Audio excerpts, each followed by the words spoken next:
Bien, ahora ya que hemos visto todas estas cápsulas de caracterización de la resistencia, caracterización de la historia de esfuerzos, compresibilidad de los suelos, vamos a ver un ejemplo real en el cual me pasó a mí.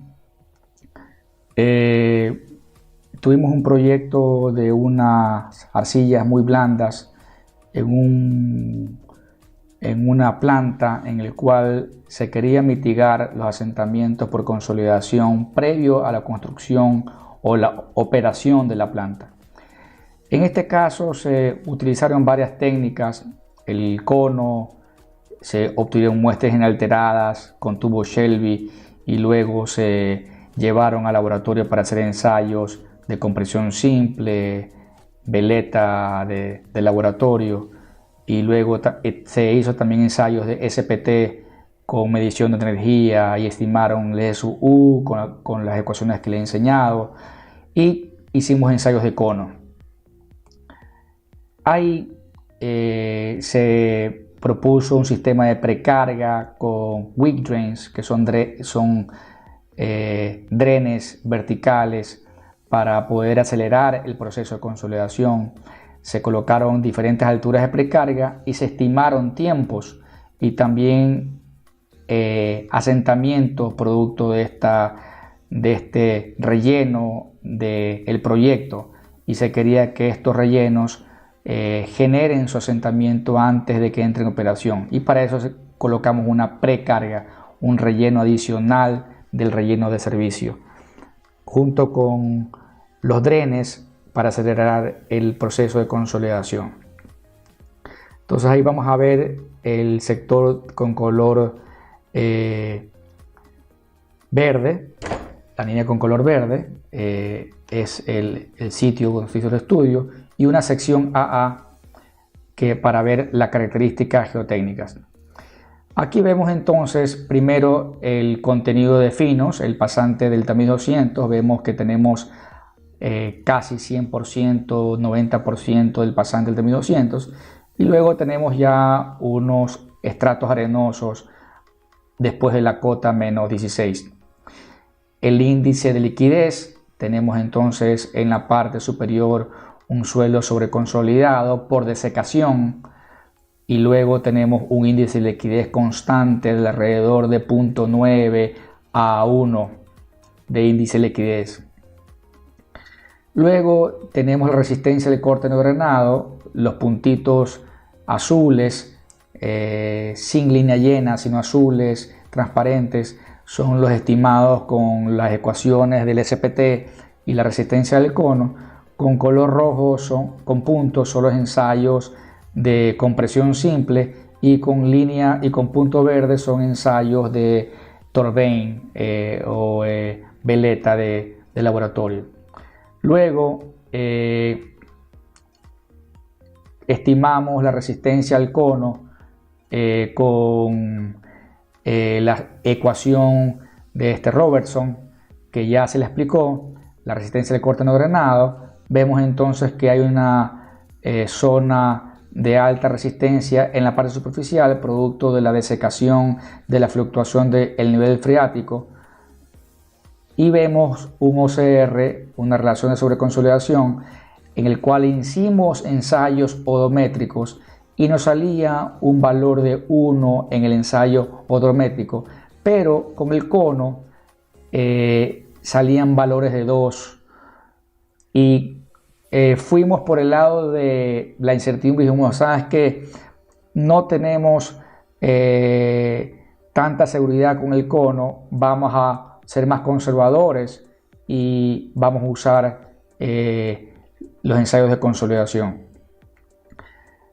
La tasa de compresión y recompresión con puntos grises son los ensayos, son los valores estimados con el contenido de humedad, y los valores con puntos rojo y negro y verde son los ensayos de consolidación, que dan, eso sí, muy buen resultado con respecto a lo medido. El nivel freático se encuentra en la cota más 2 y el terreno natural se encuentra en la cota más 350. Y a la derecha se encuentran entonces los valores del espesor de las capas y los valores de CR, RR, el coeficiente de consolidación, que se hicieron ensayos de disipación, y el OCR al inicio y fin de cada capa. Se utilizó la teoría unidimensional de Terzaghi debido a que eran geometrías bien grandes de la zona de carga. Se estimaron asentamientos de 75 centímetros con diferentes coeficientes de consolidación horizontal, producto del espaciamiento de los drenes. Se hicieron ensayos de cono después de la precarga y se detectaron que efectivamente el suelo ya había tomado el incremento de carga vertical en términos de incremento de esfuerzo efectivo. Aquí vemos entonces la reevaluación de los asentamientos con línea azul, la medición de los asentamientos con diferentes placas, y la línea naranja es el recálculo. Se utilizó el método de la hipérbola de Chung del 2009 para calcular la tendencia de los asentamientos. ¿Qué pasó entonces? ¿Por qué dijimos 75 centímetros y fueron 30 centímetros o 35 centímetros?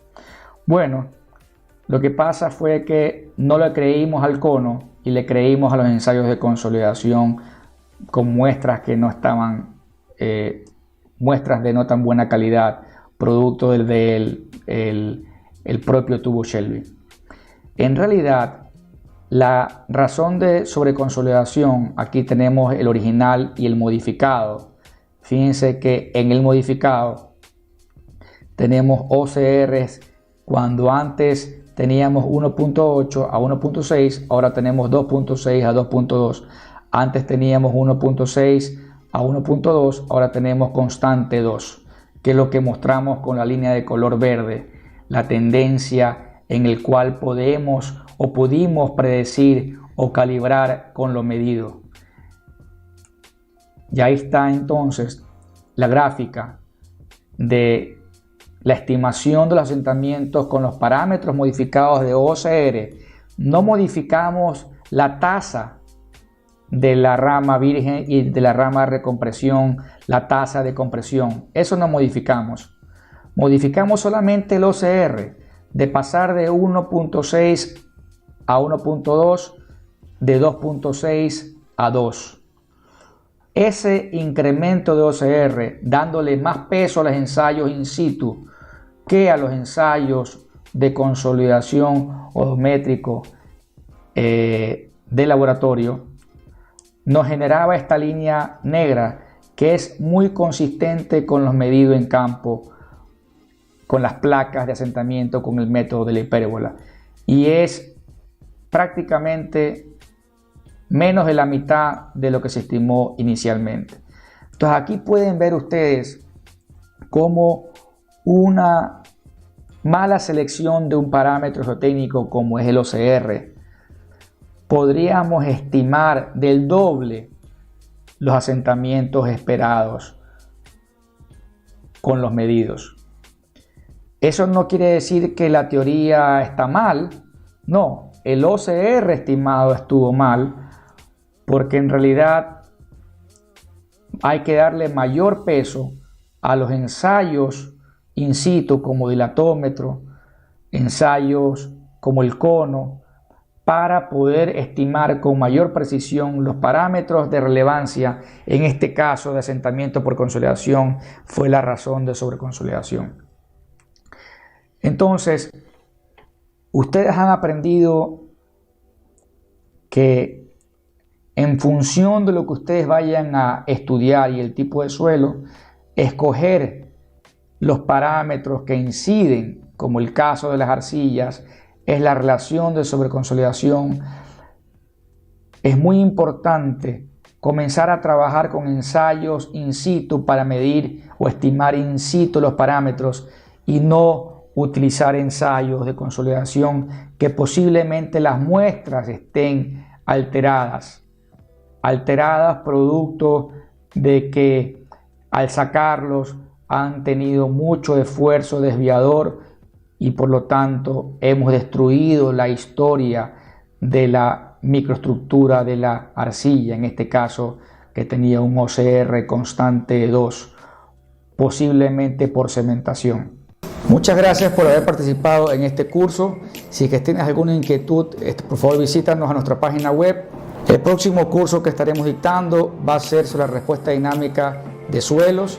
Es muy importante si es que tu ciudad o los proyectos que tú vas a participar se encuentra en zonas sísmicas. Muchas gracias.